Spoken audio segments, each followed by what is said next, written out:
Assalamualaikum warahmatullahi wabarakatuh.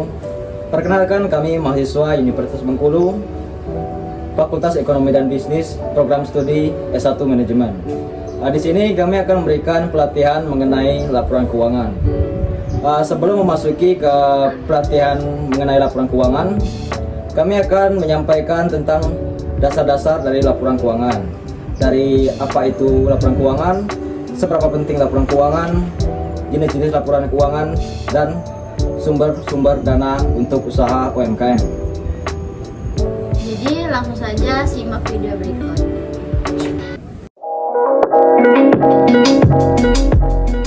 Assalamualaikum warahmatullahi wabarakatuh. Kami dari Universitas Bengkulu ingin menyampaikan sedikit tentang pentingnya laporan keuangan. Sebelum itu, laporan keuangan itu sendiri adalah catatan informasi yang berisi transaksi keuangan, baik maupun masuk maupun keluar, dengan tujuan untuk mengetahui posisi keuangan, perubahan keuangan, dan arus kas. Nah, untuk pentingnya laporan keuangan itu sendiri, yaitu sebagai acuan untuk mengetahui keuntungan dan kerugian sebagai alat penilaian dan arsip melalui arus kas. Dan juga laporan keuangan ini berfungsi biar kita tahu untung di bulan ini berapa, rugi di bulan ini itu berapa. Jadi tidak terlalu signifikan perbedaan antara untung dan ruginya. Mungkin penjelasan dari pentingnya laporan keuangan akan dilanjutkan pada teman kami tentang definisi usaha. Laporan keuangan.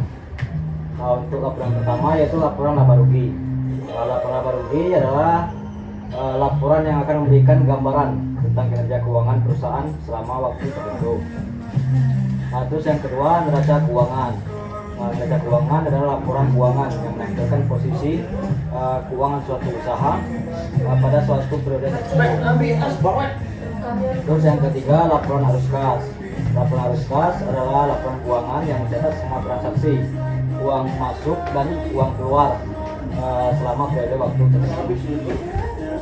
Nah, jadi Bu, untuk yang selanjutnya yang keempat, laporan perubahan ekuitas. Nah, jadi laporan perubahan ekuitas ini mencatat semua perubahan modal, analisis alias ekuitas pemilik suatu perusahaan selama periode waktu tertentu.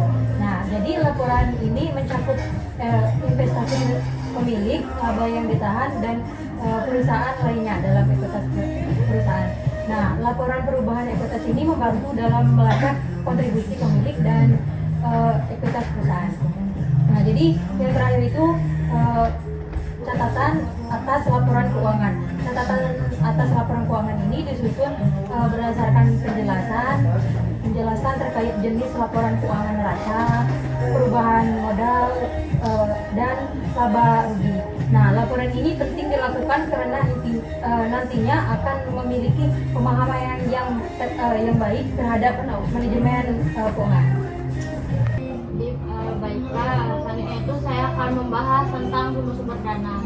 Jadi misalnya UMKM Rumjaya ini terjadi permasalahan keuangan atau mungkin kurang dana, itu bisa diajukan ke sumber-sumber dana lain.